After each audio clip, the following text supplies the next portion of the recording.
নমস্কার, পাকবিচিত্রায় সকলকে স্বাগত জানাই। আমি আজ আপনাদের জলদি ভিন্ন পদ্ধতিতে চা করে দেখাবো। আমার রেসিপিটি কেমন লাগলো আমার কমেন্ট বক্সে অবশ্যই কমেন্ট করে জানাবেন। আর এই ধরনের নতুন নতুন রেসিপি পেতে হলে আমার চ্যানেলটি সাবস্ক্রাইব করতে ভুলবেন না। নোটিফিকেশন পেতে হলে বেল আইকনটি অবশ্যই প্রেস করে দিবেন। আজ আমি আপনাদের জলদি কিভাবে চা বানানো যায় সেই পদ্ধতি শেয়ার করব। তার জন্য এখানে আমি 5 চা চামচ চা নিয়েছি।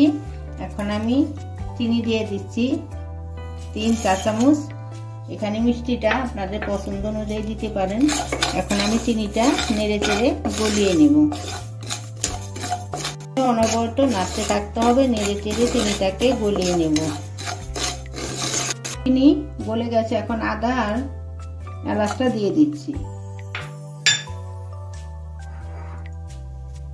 হাফ কাপ জল দিয়ে দিচ্ছি। এখন নেড়ে চেড়ে মিশিয়ে নিচ্ছি।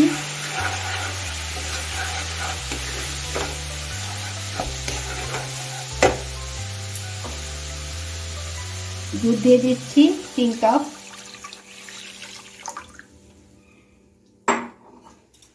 এখন দুধটা ফুটে উঠতে দেবো, গ্যাসটা হাইতে রেখে। দেখুন আমার দুধ ফুটে উঠেছে। এখন আমি গ্যাসটাকে লো আর মিডিয়ামের মাঝে রেখে ডেকে 3 থেকে 4 মিনিট এভাবে চাটা বানিয়ে নেব।